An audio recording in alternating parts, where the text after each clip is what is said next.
I believe. There we go. ISIS has been using social media to recruit members of its terrorist organization, but now one social media group is fighting back.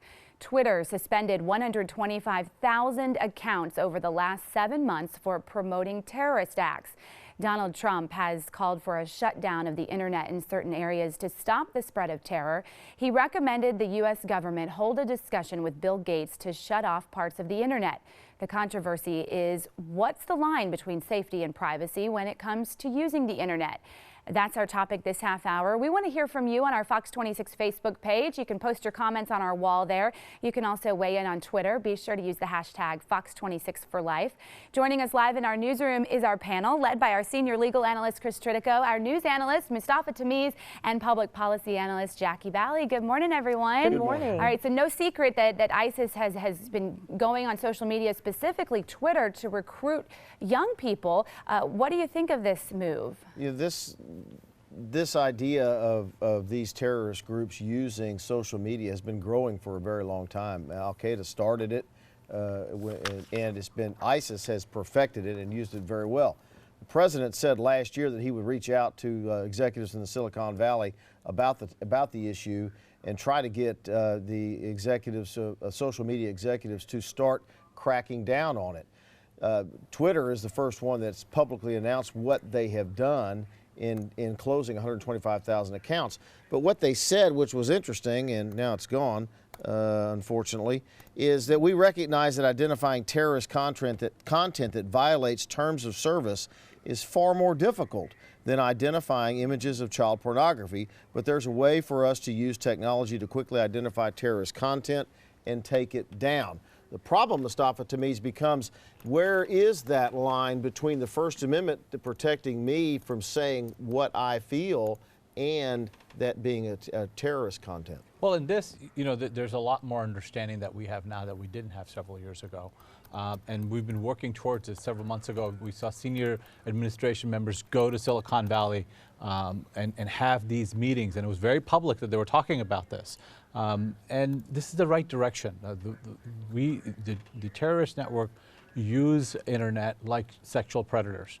They build a relationship with disinfected youth and then get them to do a rendezvous at some point. And this is the right step in to curtail this. But where's the line? I mean, where's the line between someone just saying this is how I feel and they're not really recruiting for ISIS? They're just using that First Amendment protected freedom of expression. Yeah, but unfortunately, whenever you have lives at stake or you're threatening lives, then you do need to take certain precautionary measures. The fact that Khosla did this, the president of Twitter did this, his life was then threatened.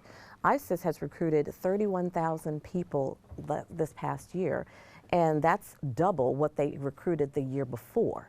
4,500 of them are coming from Western countries, so something has to be done.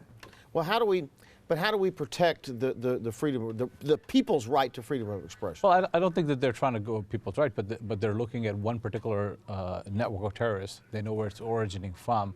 They know what the message is about, and that's what they're cutting off. They're cutting off their accounts. They're taking away their privileges because terrorists actually have crossed the line in terms of their contract. Because with Twitter and other social media, there is certain level of content that can be pulled off, and they do it for other purposes. So this just makes a lot of sense. And Donald Trump said that he wanted to talk to Bill Gates about shutting off the internet. I think that is a completely impossible situation.